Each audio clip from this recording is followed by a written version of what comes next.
জগন্নাথ হিন্দুদের দেবতা, সাঁওতালদের কাছে গেল কেন? জগন্নাথ হিন্দুদের দেবতা, যে জগন্নাথ মন্দিরে হিন্দু ব্যতীত অন্য কোনো জাতিকে প্রবেশ করতে দেওয়া হয় না। পুরীধাম এখনো পর্যন্ত দাঁড়িয়ে আছে। হিন্দু বাদে অন্য কোনো সম্প্রদায়ের মানুষ পুরীধামে প্রবেশ করতে পারে না। তাহলে সাঁওতালদের কাছে গেল কি করে? এই শবরাজা বিশ্বা বসু, কলিকালে শবরাজা বিশ্বা বসু, কিন্তু ইতিহাসটা ঘেটে দেখবে ত্রেতা যুগে এই বিশ্বা বসুই ছিল বালির পুত্র অঙ্গদ, আর দাপর যুগে জরাবেদ। যেদিন জরাবেদ হয়ে ভগবানের চরণে তীরটি নিক্ষেপ করেছিলেন, ভগবানের যখন তীরটি পায়ে লাগলো, যন্ত্রণায় ছটফট করতে করতে ভগবান পড়ে গেলেন। মৃত্যু যন্ত্রণা থেকে ভগবান বিরত হয়নি। জগদীশ্বরের মালিক ভগবান, তিনি মৃত্যু যন্ত্রণা পেয়েছেন। আস্তে আস্তে তিনি মৃত্যু যন্ত্রণা পেয়েছেন, ছটফট করছে ভগবান। এবার প্রায় শেষ অবস্থা, মৃত্যু অবস্থা। জরাবেদ ভগবানের চরণ দুটিকে জড়িয়ে ধরল, দয়াময়, তোমার যে চরণ পাওয়ার জন্য যোগীরা যোগ করে, তোমার যে চরণ পাওয়ার জন্য মুনিরা ধ্যান করে, সাধকরা সাধনা করে, সেই চরণে আমি আঘাত করলাম। কিন্তু বিশ্বাস করো দয়াময়, আমি তোমাকে খুব ভালোবাসি। আমি তোমাকে আঘাত করলাম, আজকে আমার কি করুণ অবস্থা হয়ে গেল। আমার জন্য তুমি যন্ত্রণায় ছটফট করছো, দয়াময়, আমাকে ক্ষমা করো। ভগবান বলেন, জরা কেঁদো না, কেঁদো না জরা। তুমি আমার পায়ে তীর বিদ্ধ করেছো কেন জানো?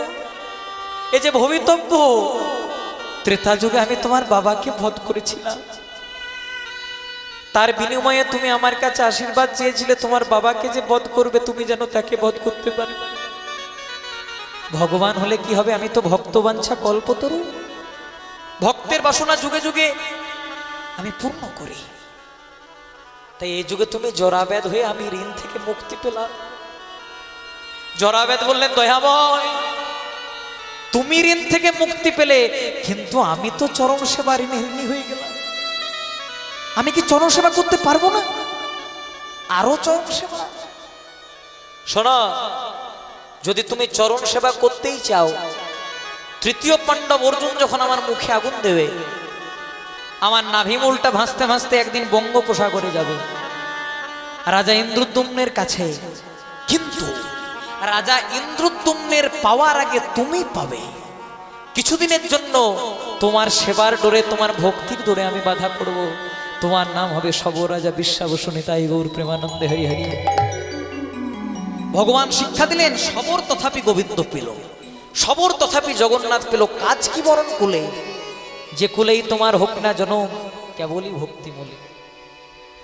অনেক ইতিহাস অজানা হয়ে গেছে, অনেক ইতিহাস পুরীতে ধামাচাপা রয়ে গেছে। এগুলো বলতেও মানুষের ভয় লাগে। পুরীধামে মহাপ্রভু শেষ লীলা করেছিলেন, নীলাচল লীলা, কিন্তু পুরীধাম থেকে মহাপ্রভুকে আর খুঁজে পাওয়া যায়নি, কোনোদিন খুঁজে পাওয়া যায়নি। এমনকি আমাদের এই বাংলা থেকে কয়েকজন গবেষক গেছিল পরীক্ষা করার জন্য মহাপ্রভুর পরিণতি হলো কি। দাপর যুগে যেমন জলাবেদের হাতে বধ হলেন, ত্রেতা যুগে রাম লীলা সম্বরণ করলেন, কিন্তু গৌরের লীলা সম্বরণ হলো কি করে? কিন্তু আমাদের বাংলার মাটি থেকে কয়েকজন বিজ্ঞানী গেলেন গবেষণা করার জন্য, ঐতিহাসিক গেলেন পরীক্ষা করার জন্য, ভগবানের শেষ পরিণতি হলো কি করে? তাদেরকেও পুরীধাম থেকে আর ফিরতে হলো না। তাই অনেক অজানা রহস্য এখনো পর্যন্ত পুরীধামে ধামা চাপা দেওয়া হয়েছে, এগুলো কেউ বলে না। এই সোশ্যাল মিডিয়াগুলো, ছোট মিডিয়াগুলো এসেছে, এর ভয়ে কেউ বলে না। কোথাকার কথা কোথায় চলে যাবে, কোথায় কাকে কখন যেতে হবে বলা যাবে না। কারণ কিন্তু মহাপ্রভু শেষ পরিণতি কি হয়েছিল, অনেক যুক্তি আছে, অনেক তর্ক আছে। কেউ বলেন মহাপ্রভু মিলিয়ে গেছিলেন সমুদ্রের মধ্যে, আবার এমন একটা অজানা রহস্যের কথা বলা আছে যেগুলো আমরা এই মিডিয়ার মধ্যে বলতে পারবো না। এগুলো বলতে আমাদেরও প্রাণের ক্ষতি আছে। তাই হলো কি, মহাপ্রভু তার লীলা সম্বরণ করার উদ্দেশ্যে এবার জগন্নাথ হয়ে প্রচার পাবেন। আজকে বিদ্যাপতি ললিতাকে বললো, ললিতা তোমার বাবাকে বলে দাও আমাকে যেন দর্শন করিয়ে আসে নীলমাধবের। আর নীলমাধবের দর্শন যদি না করাই, আমি আজকে আত্মহত্যা করে তোমাকে বিধবা করে দেব। আছাড় খেয়ে পড়লো ললিতা বাবার চরণে, বাবা ঠিকই বলেছিস, ব্রাহ্মণের চালাকি, আমায়ও ভালোবাসে, আমায় স্বার্থের জন্য বিবাহ করেছি। কাঁদছিস কেন মা? জানিস মা, তুই তো আমার মা, মোরা মেয়ে। তোর যখন 3 বছর বয়স ছিল তোর মা তোকে ছেড়ে চলে গেছে। যাওয়ার সময় বারবার কোলে বলেছিল, দেখো স্বামী, আমার ছোট মেয়ে ললিতা চোখ দিয়ে কোনোদিনও যেন জল না পড়ে। কি হয়েছে বল? বাবা, ব্রাহ্মণ যা চেয়েছে তুমি সহ্য করতে। কি চেয়েছে? আমাকে চেয়েছে আমার প্রাণ দিয়ে দেবো, আমার রাজ সিংহাসন দিয়ে দেবো, যা চেয়েছে সব দিয়ে দেবো। না বাবা, তাহলে ভালো করে শোনো, তুমি যাকে আরাধ্য বিগ্রহ চাঁদু বোঙা নামে পূজা করো, তার সঙ্গে তোমাকে দর্শন করিয়ে আনতে বলেছে। না মা, এ আমার জীবনের সবচেয়ে বড় পাওয়া। তুমি কেন দেখা করাও না? আমি যাকে বঙ্গোপসাগরে কুড়িয়ে পেয়েছিলাম না, ও যে বড় ভক্তির কাঙাল, ও যে বড় প্রেমের কাঙাল। আমার চেয়ে যদি কেউ যদি বেশি প্রেম দিয়ে দেয়, ও যে তার হয়ে আমি দেখা করাই না। তোর মা যখন ছটফট করতে করতে মারা যাচ্ছিল, তোর মাও বলেছিল একবার আমি দেখা করাই না, তুইও ঝোঁক ধরেছিল আমি দেখা করাই। বাবা, ব্রাহ্মণ বলেছে তুমি যদি দর্শন না করাও, আত্মহত্যা করে আজকে আমাকে বিধবা করে দেবে। ঠিক আছে, আমার জীবনের সবচেয়ে বড় দুঃখটা তুইই আমায় দিলি, আমার জীবন। ব্রাহ্মণকে কি বলে দে, দেখা করাবো, একটা শর্তে, হাত বেঁধে দেবো, চোখ বেঁধে দেবো, লাঠির আওয়াজ করতে করতে নিয়ে যাবো, আবার নিয়ে আসবো। বলছে ঠিক আছে। সকাল হয়ে গেল,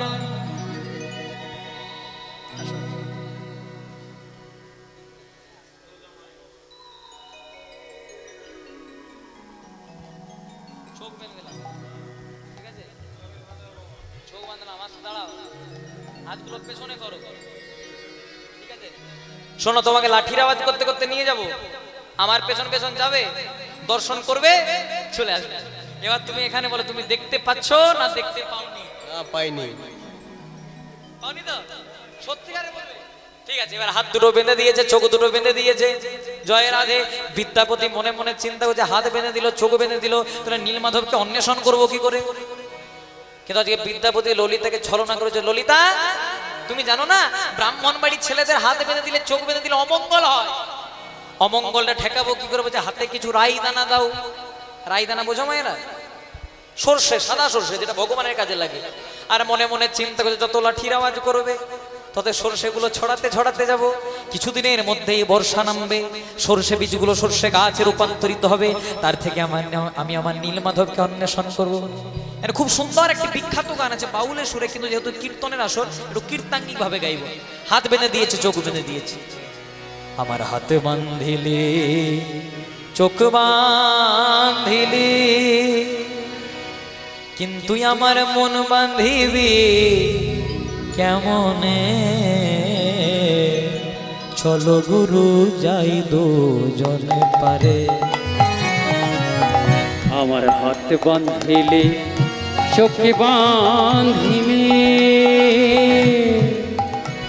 আমারে মনে বাঁধিবে কেমনে?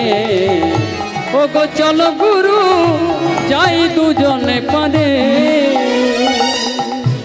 হাত বাঁধিলি, চোখ বাঁধিলি, এ মন বাঁধিলি কেমনে? ও গো চলো গুরু যাই দুজন পারে। আমার একলা যেতে ভয় করে। ও গো চলো গুরু যাই দুজনে পারে। আমার একলা যেতে ভয় করে। ও গো চলো গুরু যাই দুজনে পারে। গুরু জয়, গুরু জয়, গুরু জয়, গুরু জয়, গুরু জয়, গুরু জয়, গুরু জয়, গুরু জয়, গুরু জয়, গুরু জয়, গুরু জয়, গুরু জয়, গুরু জয়, গুরু জয়, গুরু জয়, গুরু জয়, গুরু জয়, গুরু জয় গুরু জয় গুরু গুরু জয় গুরু জয় গুরু জয়। যত লাঠির আওয়াজ করছে বিদ্যাপতি সরষেগুলো ছড়াতে ছড়াতে যাচ্ছে। ভগবানের কথাই কিছুদিনের মধ্যে ভগবানের লীলা বর্ষা নামলো, সর্ষে বীজগুলো সর্ষে গাছ রূপান্তরিত হলো। তার থেকে নীলমাধবকে অন্বেষণ করে দেখে পরে আজকে ছুটে গেল রাজা মশাই ইন্দ্রদ্যুম্নের কাছে। রাজা ইন্দ্রদ্যুম্ন যে বিদ্যাপতি সন্ধান পেয়েছো? বলে আমি সন্ধানে পেয়েছি, আমি সন্ধান পেয়েছি, সন্ধানে পেয়েছি, আমি সন্ধান পেয়েছি, আপনার নীল মাধবে, আমি সন্ধান পেয়েছি, আপনার নীল মাধবে, আমি সন্ধান পেয়েছি। আপনার নীল মাধবের আমি সন্ধান পেয়েছি। এখানে শেষে যাওয়ার আগে একটা কথা বলি, দেখবে জগন্নাথ দেবের যেদিন রথযাত্রা হয়, রথটা তৈরি হয় কটি কাঠ দিয়ে? 206টি কাঠ দিয়ে। কথায় আছে যা আছে ব্রহ্মাণ্ডে যদি সৎগুরুর চরণাশ্রয় করে খোঁজ করতে পারেন সবই আছে 3.5 হাতের দেহ ভাণ্ডে। 206টি কাঠ দিয়ে যেমন জগন্নাথের রথ তৈরি হয়, তেমনি আমাদের দেহরথটাও তৈরি হয় 206টি হাড় দিয়ে। যেদিন রথযাত্রা পেরিয়ে জগন্নাথ দেব রথ থেকে নেমে যায়, কাঠগুলোকে টুকরো টুকরো করে কেটে রন্ধনশালার কাজে লাগানো হয়। তেমনি যখন আমাদের এই দেহরূপী রথ থেকে প্রাণরূপী জগন্নাথ বেরিয়ে যায়, আমাদেরকেও দেহটাকে শ্মশান ঘাটে নিয়ে গিয়ে বলো হরি হরি বল করে পুড়িয়ে দেয়নি, তাই গৌর প্রেমানন্দে হরি হরি। এবার বিদ্যাপতি বলছে আমি সন্ধান পেয়েছি, ঢাক ঢোল পিটিয়ে চতুর্দিকে আনন্দ করতে করতে আজকে আনা হলো। এবার তখন তো জগন্নাথের বিগ্রহ ছিল না, চাঁদুমোঙা কাষ্ঠকে পূজা করত। এবার নির্মাণ করবে কে? ভগবান স্বয়ং বিশ্বকর্মাকে পাঠালেন একটি বৃদ্ধ মিস্ত্রি রূপ ধারণ করে। বিশ্বকর্মা বললেন একটা ঘরের মধ্যে আমাকে 21 দিন সময় দিতে হবে, কিন্তু দরজা খোলা চলবে না। 14 দিন পর্যন্ত একটা ঠক ঠক আওয়াজ উঠছিল। 14 দিনের দিন আওয়াজ বন্ধ হয়ে গেল। সবাই মনে মনে চিন্তা করলো বোধহয় বৃদ্ধ মিস্ত্রি না খেতে পেয়ে মারা গেছে বৃদ্ধ অবস্থায়। সময় চেয়েছিল 21 দিন, 14 দিনের দিন দরজা খুলে দিল। ততদিনে জগন্নাথ দেবের সর্পদেহটা নির্মাণ হলো, কিন্তু হাত পা তৈরি হলো না। এখনো পর্যন্ত দাঁড়িয়ে আছে পুরী ধামে জগন্নাথ লাভুর মতো। মহাপ্রভু যেদিন তার শেষ লীলা করেছিলেন নীলাচলে, 24 বছর শেষে যেই মাঘ মাস তার শুক্ল পক্ষে প্রভু আমার করিলেন সন্ন্যাস। মহাপ্রভু যখন গম্ভীরাতে থাকতেন, মহাপ্রভুর এক পাশে থাকতেন রাই রামানন্দ, এক পাশে থাকতেন স্বরূপ দামোদর। আর এই রাই রামানন্দ স্বরূপ দামোদরের কাছ থেকে মহাপ্রভু দুটো গ্রন্থ চরম শুনেছেন। একটা বিল্লমঙ্গল ঠাকুরের কৃষ্ণ করণামৃত গ্রন্থ, আর একটা জয়দেব গোস্বামীর গীত গোবিন্দ। মায়ের কাছে বিদায় নিয়ে যেদিন প্রথম সন্ন্যাস নিয়েছিলেন, গুরুদেব বলেছিলেন আদেশ করুন গুরুদেব কোথায় যাব? চলে যাও বৃন্দাবনে। কিন্তু দাদা নিত্যানন্দের অনুকম্পায় ভাই আরেকবার এসেছিল শান্তিপুরে অদ্বৈতাচার্যের গৃহে। সেদিন মায়ের করুণ অবস্থা দেখে নিমাই ঠাকুর মাকে বলেছিলেন মা তুমি যা চাইবে তোমাকে তাই দেব। সেদিন সচিমাতা কি বলেছিলেন, খোকা তুই কোথায় যাবি? শুনেছি নাকি তুই বৃন্দাবনে যাবি। বৃন্দাবনে যাস না বাবা, যতদিন তোরে অভাগিনী জনম দুঃখিনী মা বেঁচে থাকবে তুই থাকবি নীলাচলে বা পুরী ধামে। কেন? কারণ বৃন্দাবন তো অনেক দূর, তোর কোনো খবর পাবো না। কিন্তু অগণিত রথযাত্রার সময় যখন অগণিত নবদ্বীপবাসী পুরী ধামে ছুটে যাবে, অন্তত তোদের তার কাছ থেকে তোদের খবরটা তো পাবো। সেদিন মাকে নিমাই ঠাকুর ভাবে ভাবে বলেছিলেন মা সবাই জানবে আমি থাকবো নীলাচলে মানে পুরী ধামে, কিন্তু আমি সর্বদা থাকবো তোমার নীল আঁচলে। সচিমাতা পরতেন সাদা শাড়ি লাল পাড় যেদিন নিমাইয়ের বাবা বেঁচে ছিলেন, আর যখন মারা গেলেন সেদিন থেকে সচিমাতা পরতেন সাদা শাড়ি নীল পাড়। তাই মাকে বলেন মা সবাই জানবে আমি থাকবো নীলাচলে, কিন্তু আমি সর্বদা থাকবো তোমার নীলাচলে। এছাড়াও তুমি আমায় 4টি জায়গায় দেখতে পাবে। আমি থাকবো তোমার রন্ধনে, আমি থাকবো নিত্যানন্দের নর্তনে, আমি থাকবো রাঘব ভবনে, আর আমি থাকবো হরিনাম সংকীর্তনে। মাগো দাও মা বিদায়, শান্তিপুর পুরী হরি যাব নীলাচল পুরী, ধরি মাগো মা তোমারি পায় দাও মা বিদায়। তাই বলি গো মা তোমার চরণ ধরে তব পুত্র যেন মরে, বলি গো মা তোমার চরণ ধরে। তাই এইদিকে জগন্নাথ দেবকে ঢাক ঢোল পিটিয়ে আনন্দ করতে করতে আনা হলো।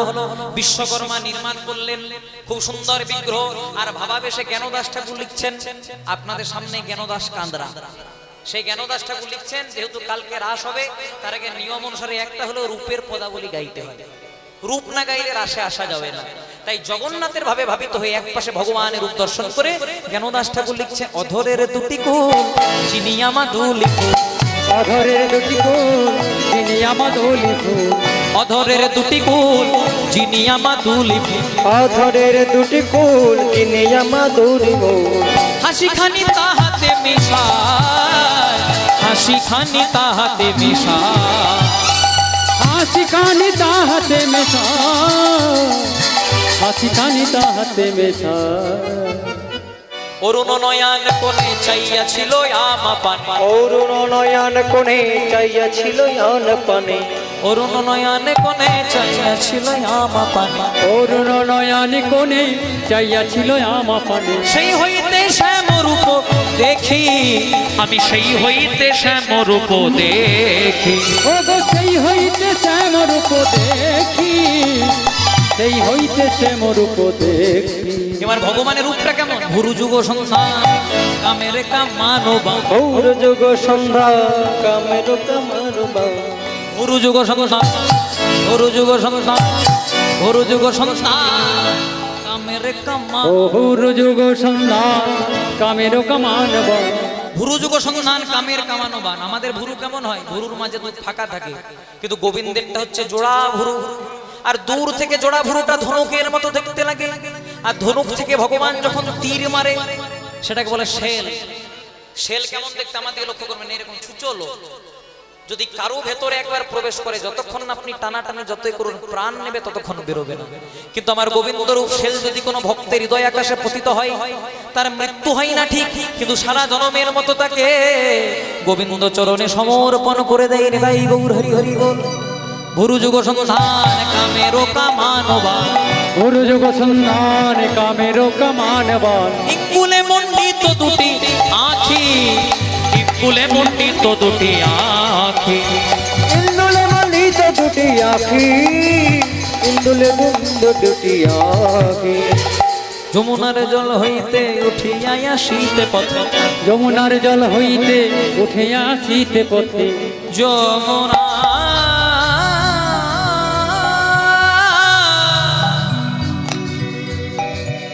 যমুনা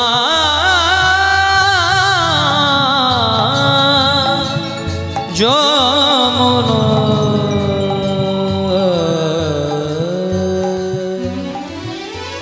যমুনা